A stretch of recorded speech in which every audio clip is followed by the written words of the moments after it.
I'd recommend everyone saddles up because this one's going to be a long one. The patch notes that officially dropped with the release of Witch Queen available at the Bungie site, but here for your easy listening pleasure. Now, starting from the top, they talk about strikes. The Glassway, an issue was fixed regarding something that prevented players from launching the strike directly from the Europa map. The Disgrace fixed an issue where some players would be stuck behind a gate after they joined an in-progress run of the strike. The Scarlet Keep fixed an issue where the dialogue at the end of the main campaign of Scarlet Keep would be cut off by the end of activity timer. Fixed an issue where players could sometimes be teleported to higher floors of the tower before the elevator reached them. Word of Nothing, the launch node for this strike now appears in the Dreaming City map on the Director. There are new copies of the Warden of Nothing triumphs in the Legends Triumph category. Players who previously earned these triumphs will have that reflected in their Legacy triumphs and triumph score, but they might be earned again in this new spot for additional triumph points. The Fallen Saber fixed a spot where players could hide from danger. Wanted enemies no longer spawn in Vanguard playlist or direct launch strikes, which makes sense just because Tangled Shore is no longer there. Spider and Tangled Shore no longer has wanted bounties. Season of the Lost seasonal modifiers have been removed from the Vanguard playlist advantage and disadvantage slots, so seasonal Lost modifiers are gone. Nightfalls. All difficulties except Grandmaster Nightfalls now feature the Acute Burn modifier. This burn increases player outgoing damage of the matched element by 25% and increases incoming damage from enemies by 50%. The burn element is set per strike, as they tell us. All strike modifiers like Sadia's Durance Grasp Spile have been removed, so there's no specific arc and knockback damage effect. Seasonal modifiers now used for Hero, Legend, and Master difficulty Nightfalls instead of Vanguard playlist. These modifiers rotate each week. 3 seasonal modifiers for Seasonal Rhythm has been added to the game. The Scorn modifier, Festering Rupture, has been replaced with Empath for Scorn activities that have rotating modifiers, so no more mini-screams, I think. Nightfalls now display a modifier with a list of shield types you will encounter when playing a game with Match Game. So, we now know how to better spec aside from guessing. Dungeons fixed an issue where Shattered Thrall in the Shattered Throne were unintentionally granting investment rewards. So, no more Thrallway Farm. Updated Wishender quests do not require Tangled Shore steps, which is always good, so Wishender's still available, just a little bit modified. Vault of Glass fixed invisible geometry that hinders players' traversals to the first secret chest. Pinnacle reward sources moved to the Witch Queen raid. Vault of Glass rewards set to powerful. So we cannot Pinnacle farm Vault to get Pinnacle cap this season. That was last season, not this one. Now, all the changes to Gambit. The added Freelance Gambit mode, updated Gambit combatant encounter variants, which I think means that every map is going to have unique Gambit encounters for this season that will rotate in and out every season coming. Combatant energy shield resistance increased. The Taken health got double, or Taken Failings blocker has now double health. The Taken Knight blocker has a stasis attack now. The Bank locked waypoint now displays from afar and off screen. The rules of Gambit are now displayed in an activity modifier on Gambit and Gambit Freelance. Gambit has now had Gambit-specific loading screen hints. Now the changes to every core thing. Ammo. Combatants no longer drop ammo bricks by chance. Ammo finder mods will still function, which I still don't get that change. Ammo crates now spawn after clearing each front of combatants. Crates give both heavy and special. High-value targets now drop heavy ammo bricks on death. For Death and Resurrection, players can now drop half of their health melts when defeated. Players can be revived by other players 2 seconds earlier, and auto-respawn is delayed by 2 seconds. Added player respawn points to all fronts, so that should help both the person getting killed and the person doing the killing in the invasions. Speaking of invasions, one of the moat phase invasions have been removed. They now trigger at 40 and 80 moats banked. Opponents' nameplates are hidden when aiming down sights as an invader, and invaders can no longer see opponents' moat count on their nameplate, so they can no longer prioritize targets based on moat count. Primeval. Primeval gains an invulnerability shield, which is removed upon defeating the Primeval Envoys. Adjusted health, healing, and Primeval Slayer stack scaling. Primeval Slayer stacks no longer affect Primeval Envoys, but Primeval Envoy vitality is halved from 2,000 to 1,000 health. Primeval Envoy and Taken now spawn in the fronts. The Primeval Surtur variant has been removed by Gambit, so no more Meatball. And the Malfeasance quest now is granted on any Primeval kill, as opposed to just the Meatball. Bank Drain will continue to increment your team's moat count even when the opponent team has summoned a Primeval. So I do believe that means that the opponent's team has Primeval, you're only at 80 moats. If you bank 2 things, it'll still drain moats to your bank, even though they don't have moats to take. Now, fixes. Fixed an issue where the visual effect for being invaded, not player to players returning from invasions. I just noticed that when I was playing some Gambit myself. Fixed an issue where invaders would drop motes when the opponent is already on the primeval phase. Yep. Deep 6 fixed an issue with AI combatants' movement and placement behavior. Thank God, I hate that map. Fixed an issue that caused mini-boss combatants to converge upon the same firing areas. So, hopefully all the boss enemies will be less cramped. For the Crucible, fixed an issue where Crucible submachinist medals were not being awarded. Fixed an issue where the Unfaltering Glory Triumph win streak did not properly reset. And added Vostok in Eternity back into the Crucible playlist. Oh boy. Iron Banner, Saladin now displays the Iron Engram in his rank description tooltip so that players better understand the rewards for ranking up. For Trials, added small amount of Trials reputation at match end for every round won that match. The amount that gets added increases the more ticket wins you have. At the top end, each round 1 generates 21 Trials rep. This should speed up Trials reputation gains by around 50% on average. The bonus win from Passage of Ferocity now grants progress towards Saint's 7-win challenge. Now, Ritual ranks, Vanguard, Crucible, and Gambit, and Trials double week ranks, as well as double Nightfall loots are now advertised in launch screens of various activities. Rank reward engrams from all Ritual vendors should now decrypt into equipment closer to your equipment power level. Lost Sectors. Lost in the Strain bounty no longer auto-completes after launching Aphelian's Rest Legend Lost Sector after completing it once without the bounty. Fixed an issue where the description of the Master Difficulty Concealed Void Lost Sector on Europa claimed that all 3 shield types were present when there were no Arc Shields. Previously, the Legend difficult version of the Concealed Void Lost Sector on Europa had enemies with all 3 shield types. The 3 Arc Shielded Captains have been replaced with an Elite Vandal on Legend. On Master, was already replaced with an Overload Champion. Legend and Master Lost Sectors are now the same Lost Sector each day. When launching Legend and Master Lost Sectors, you see the normal Director launch screen. When you interact with the totem, you can switch difficulties from that screen. Master and Legend difficulty is now display the information on which shields are present when you pull out your Ghost with the rest of the activity modifiers. The bosses of Excavation Site 12 and the Quarry Lost Sectors are now properly set to the boss type on Legend and Master difficulty. They can no longer be killed with finishers as a result. More Lost Sectors now have more intense music when playing on Legend or Master difficulty. Excavation Site 12 fixed an issue where the barrier at the entrance in Legend or Master had a gap that allowed players outside of the Lost Sector. Oh no.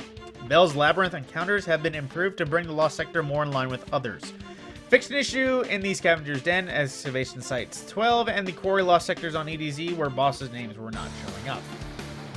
For general activities, on most activities that feature multiple champion types, we now display a single combined activity modifier, e.g. Barrier and Unstoppable, in a single icon instead of a separate modifier for each one. Tooltips for the champion activity modifiers now include more information on how to acquire and equip anti-champion mods. Tooltips for the champion of activity modifiers now include champion icons. On most activities with match game, we will display an active modifier to showcase which enemy shield types you will face. Seasonal challenges, fix seasonal challenges so that the current week opens by default during weeks 1 to 10. Not sure what that means. Now, for UI fixes, F8 and F12 can no longer be bound to keyboard out inputs. Existing bindings to these keys have been removed, so heads up. Seasonal challenges can now be tracked and are visible in nav mode. Subtitles no longer overlap with notifications that appear at the bottom of a player's HUD. Subtitles have been defaulted to on for all players. Subtitles may be turned off at any point. Now, for text chat, additional platforms now support text chat via hardware keyboard. Stadia, PlayStation 4, PlayStation 5, Xbox One, and Xbox Series S. Add an option to change the size or font size of text and chat. Known issues. IME support is not yet available. The team is working on providing a solution for that in the near future. I'm not sure where the IME is, but it's not around yet, so I don't need to worry. Roster, updated social preference settings to include clan invite preferences. Enabled player search on Stadia via hardware keyboard. Director, Prophecy Dungeon has been moved to the Legends screen. Huh. Where was Oh, yeah, it was just in the tower. I suppose that's a little bit better. Gameplay and investment. 6 new permanent armor mods have been added to the game. Kinetic Siphon, Harmonic Siphon, and an equivalent mod for each of the 4 damage types. These mods can be socketed in your helmet mods and allow for weapons to generate orbs of power functionally that have been deprecated from your weapons. These mods are automatically unlocked for all players and work with all weapons of the appropriate damage type. A seat of permanent armor mods have been added that work with the new Glaive weapon archetype: Glaive Finder, Targeter, Loader, Dexterity, Capacity, Unflinching, Glaive Scavenger, and Holster. These mods can be obtained when opening legendary engrams. Reduce the cost of changing the energy type of fully masterwork armor to much less, so it's a lot cheaper in general. Fixed an issue where Titans could accidentally trigger the energy converter mod while in their super, consuming all stacks of charge light for no gain. Oh no. Fixed an issue where higher tier damage reduction could be extended while gaining lower tier damage reduction. Protective light's damage reduction reduced to 10%. Oh no. Protective light got nerfed. Well, Tenacity's damage reduction was increased to 50%. Let's see, Dev, nope. Protective Light was previously too dominant and felt like it was much must-take mod.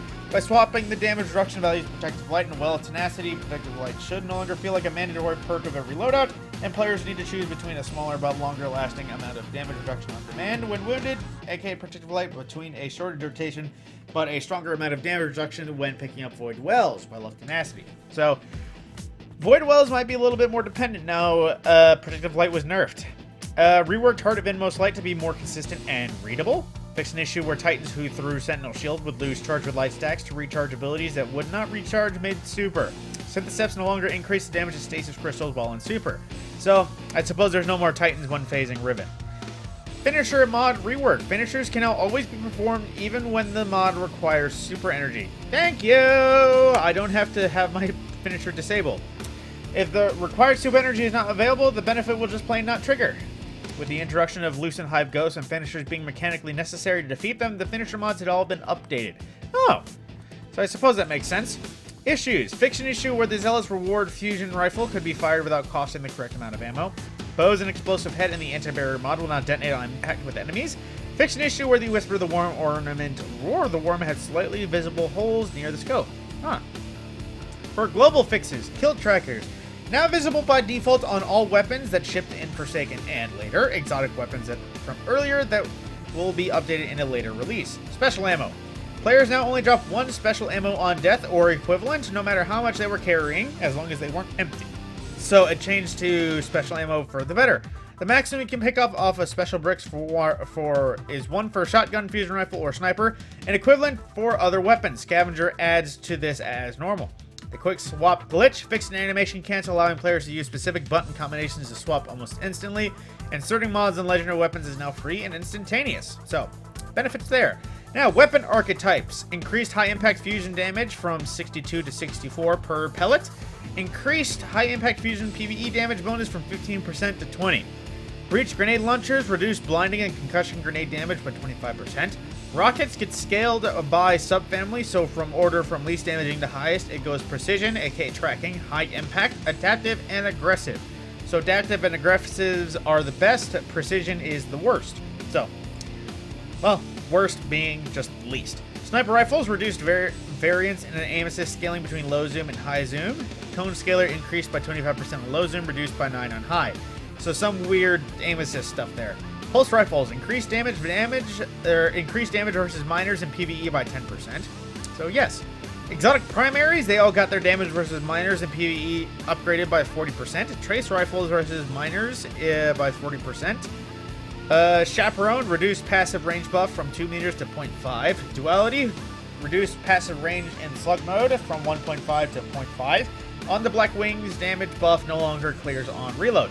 Taraba now reduces perk progress by half instead of clearing it on weapon stow. Increased rotation increase for damaging a player slightly. Ruinous Effigy increases the damage dealt by guarding with a transmutation smear by 66% to 30% against players.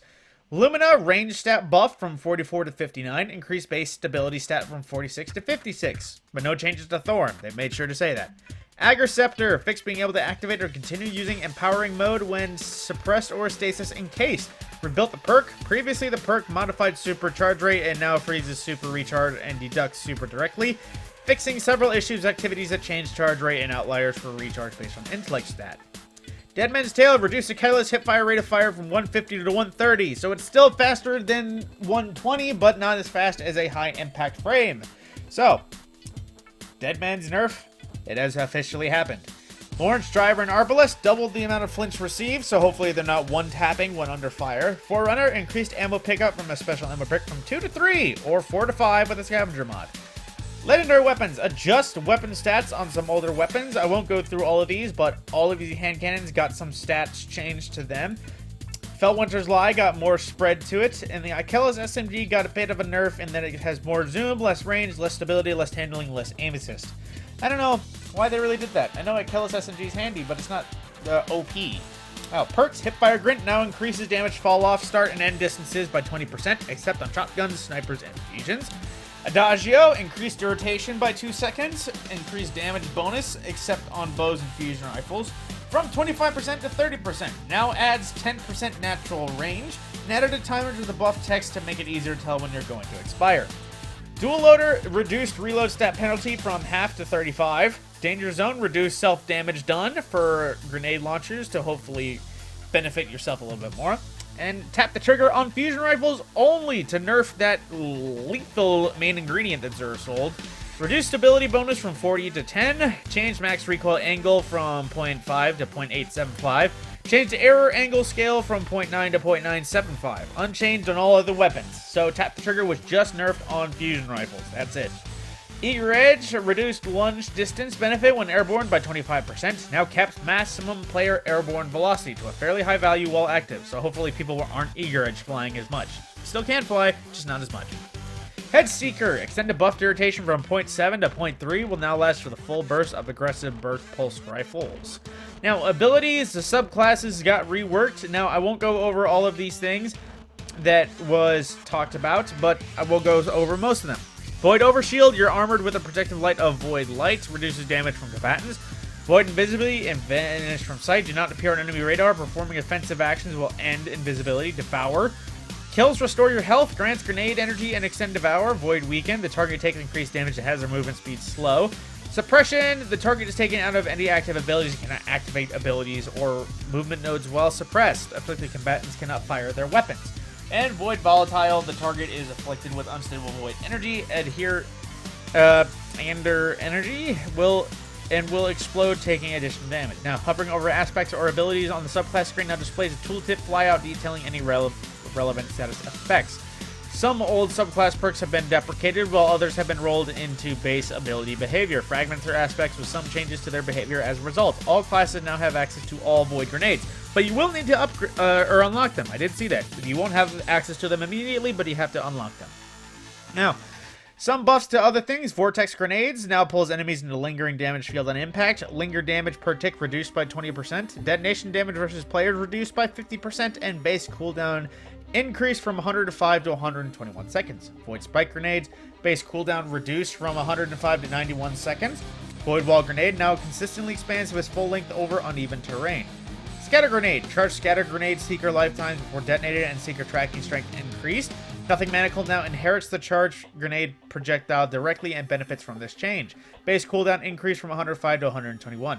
Suppressor Grenade, suppression effects now last 5 seconds against player targets and down from 10. So you won't be suppressed nearly as long in the fight, but you will be suppressed. Night Stalker, these are all the things that we've already talked about multiple times, but let's see. Deadfall Shadow Shot now pulls enemies near. Duration of the tether mark against players, the red X is applied, is reduced from 30 seconds to 10, unchanged against PvE. Base direct impacts damage decreased from 250 to 150. Damage versus combatants increased to compensate. The increased varies by type and tier of combatant, but generally stimulating more damage before. Move Deadfall Shadow Shot to tier 4 Tier 4 is supercharged tier, recharged more quickly than previous. And then Shadow Shot, each shot fires a volley of 3 void arrows and a fan that seek nearby enemies, suppressing and weakening them, making them volatile. So I might actually use Mobius Clipper now. 2 shots per super, 3 with Orpheus Rig equipped. Reduce base direct impact damage from arrow from 250 to 125. And reduce bonus damage versus tether targets from 5 times to 1.25. Increase, increase base damage scalars versus PvE combatants to compensate, moving much of the tethered target's bonus damage back to the base impact damage in PvE. Let's see. This increase varies by type of tier combatant, but okay, typos. Okay, just moving forward. Shadow Shot variants now suppress the target more quickly and reliably on impact. Slightly lower the collision size of Shadow Shot projectile to reduce instances where it could get caught in door frames and close quarters activation. Player maximum momentum when casting Shadow Shot is reduced. In-air speed reduced from 5.5 meters to 3 meters. Ground speed reduced from 8.5 meters to 5.5 meters. This should reduce the number of instances of players flying off of cliffs and into boss stomp ranges or beyond the edge of known universe while fire shadow shot arrows. Fixed an issue where shadow shot arrows could immediately delete when active, impacting a barrier champion shield. Deprecated the corrosive smoke ability and hard the pack and buff behavior. Snared bomb, now default melee, now weakens enemies on detonation. Radar ping duration reduced to 5 seconds after impact. Vanishing smoke bomb depreciated as a standalone melee ability. When the trapper's ambush aspect is equipped, your snare bomb will make you and nearby allies invisible when it impacts a surface or enemy. Revenant, silence the squall. Now follows boss or champion targets if they move out of the squall area. If the boss or champion dies, the squall will attempt to find a new target and move toward them. Arc Strider, staff cooldown increase from tier 2 to tier 3, so it takes longer. Titan Sentinels, Ward of Dawn is now standalone. Weapons of light outgoing damage reduced from 35% to 25%. Ward of Dawn can now take damage from kinetic weapons. What? They didn't before? Now cast much more quickly as a result of being decoupled from the Sentinel Shield activator. Sentinel Shield deprecated small shield block behavior. Banner Shield is now the base behavior for Sentinel Shield. Large guard sides. Generates orbs on power on blocking damage. Can be shot through by allies, provided weapon damage boost for allied players behind the caster while guarding. Shield Bash now grants a void over shield on kill. Deprecate the tactical strike and defensive strike melee abilities, and turn the Tide subclass passive perk. Add a new ranged melee ability, the Shield Toss. Throw your Sentinel Shield, which ricochets between nearby allies. Each hit of Shield Toss will grant a small amount of void over shield. Sunbreakers, damage versus players reduced from 250 HP a second to 75, so it shouldn't melt you nearly as much. Throwing Hammer fixed an issue that caused the projectile melee to have or behave as a physical melee, so changes to that.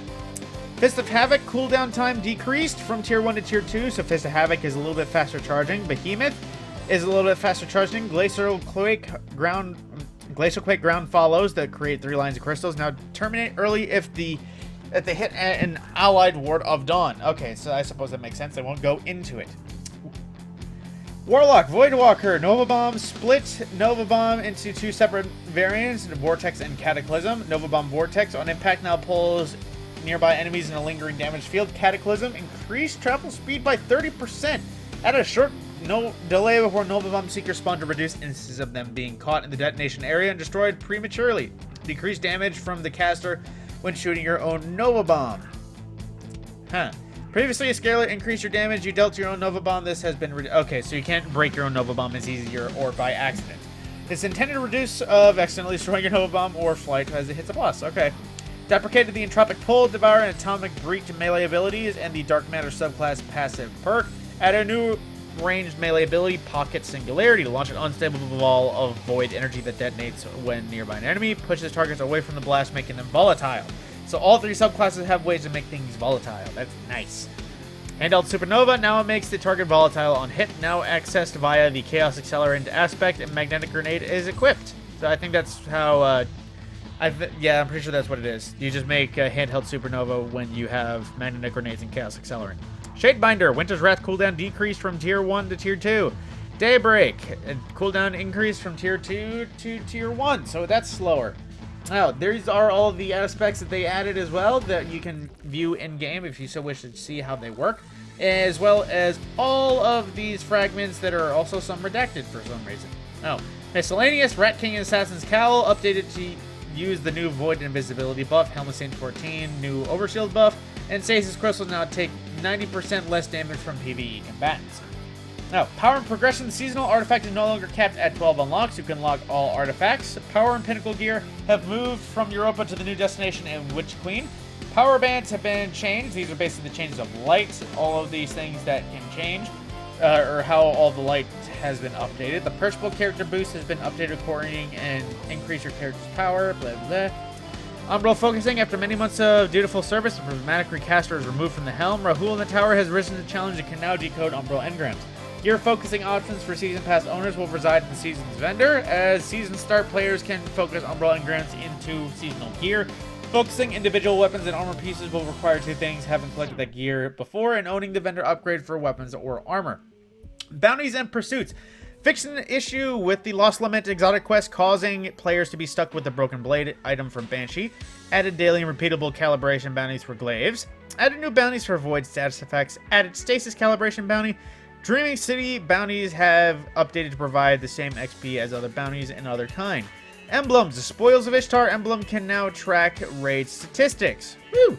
Shaders. Fix an issue allowing duplicate shaders to continue to drop from patrol chests. Looking at you, powder blue.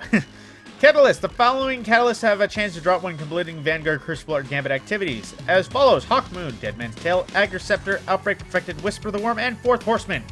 All previously unobtainable catalysts that were gone because of changing seasons are now available again. Season Pass rewards. This is all things that I have covered before. I'm just going to blow right through it because I've already touched that. Now, I think that is everything. This has changed for systems about HDR and visual screenshots, HDR, and let's see. General, adjusted to physics, not back for boss stomps, should result in less being knocked into objects. Tangled Shore and the Forsaken campaign have entered the content vault. Removed all wanted enemies and Silent Fang missions from Nessus and the EDZ. Petrovenge bounties can now be purchased from the Destiny Companion app without requiring a character to be on the Dreamy City. Some items that were previously sold by the Drifter or dropped from the Primeval server to boss have small chance of dropping upon completion of a Gambit match. Players above the soft cap will no longer receive rare or blue drops from playlist activity completions, Crucible, Gambit, and Vanguard. Players above soft cap will have an increased chance of legendary weapons and armor drops or a small amount of legendary shards. Returning players who have no power weapon equipped will now have a rocket launcher granted to them on login. Thank the light! Season 16 Amanda Holiday will now reward a new emblem to players that complete the Twitch subscription bounties through Destiny 2 Twitch expansion. Xur now sells Hawkman and DMT, who will have a unique role of both for each week. Master Rahul now offers material exchange. Banshee 44 and Ada now offer 4 mods at a time, increased from 2, that are all unique to weapons and armor. Banshee 44 has updated utilizing a new reputation system, so dismantle armor and weapons to earn reputation. Daily bounties offer a small amount of guns from the rep upon completion. Guns from materials, mods, telemetries, and prismatic glass lenses have been depreciated, as well as ghost mods for related to that. The Drifter now offers weapon and armor focusing. New Gambit engrams can be spent on focused equipment from the Drifter or be decrypted by Master Rahul. Shah Han will no longer offer repeatable bounties to new characters before they've finished a Guardian Rises, saving the new light's valuable glimmer. A new exotic quest, The Queen Beckons, is available from Shah Han for players who purchase the Witch Queen expansion. Upon completion, the quest awards the exotic auto rifle Sweet Business. Ooh yeah! Blast from the Past exotic quest has been moved to the barracks vendor on Europa. Ikora Ray, from her overlook in the Tower Bazaar, Ikora will now teach all classes the void abilities, aspects, and fragments they have yet to unlock on their character. However, easily learning new void abilities comes at a cost. Each new ability learned requires large quantities of reprogrammable matter, aka Glimmer, and a near meditation device to expedite the process. Returning characters to the void subclass will have the majority of their abilities unlocked upon character login. Grenades that were not accessible to the class prior to the Witch Queen will still need to be learned from Ikora. For new characters, Ikora will offer quests to earn Solar and Arc subclasses once they have reached her steps in a Spark of Hope questline. Now for new lights, this is the stuff that all new characters will get with the Void subclasses for all you new lights. Now the new quest Learning Light, during the Schism mission, players will acquire a new quest called Learning Light that teaches them more about the subclass abilities. The quest is only available for new characters and existing characters not yet finished the Schism mission in the A Guardian Rises questline. This quest is not required to complete A Guardian Rises questline, of course. Now the same questline, Second Sacrifice questline steps requiring players to purchase a bounty from Shah Han has been removed. The Seek and Destroy questline no longer requires completing a bounty to progress. Welcoming Committee questline step, where players meet at Core for the first time, now has a VO introduction performance for her character. A Spark of Hope questline. After completing the first step of the questline, Zavala will now ask players to play the first mission of the Witch Queen campaign instead of Beyond Light. So, current. Cosmodrome destination, a precarious but unusable path has been welded together to help New Alliance climb from the Divide to the Exodus Garden to a Lost Sector, as they might not actually have jumpers. I forgot about that. An issue has been resolved where players on the Guardian Rises mission would not see the catch flyby performance in the Divide if another player on the same mission was already present. Europa destination, Europa has been added to the destination XP-based unlock flow for New Light players. And lastly, localization errors for Brazilian Portuguese has been re-recorded to replace sound alike. Ghost for Mexican Spanish has been re-recorded to replace sound alike. Ghost and Drifter for Castilian Spanish have been partially re-recorded to replace sound alike, and will fully re-record in the next update. And Zavala for Mexican Spanish has been recast and re-recorded. So that is everything that Witch Queen has brought for patch notes and changes. I'm just going to end it there because that was almost 30 minutes of talking. My name is Matt Scorpion, and I'll see you in the next.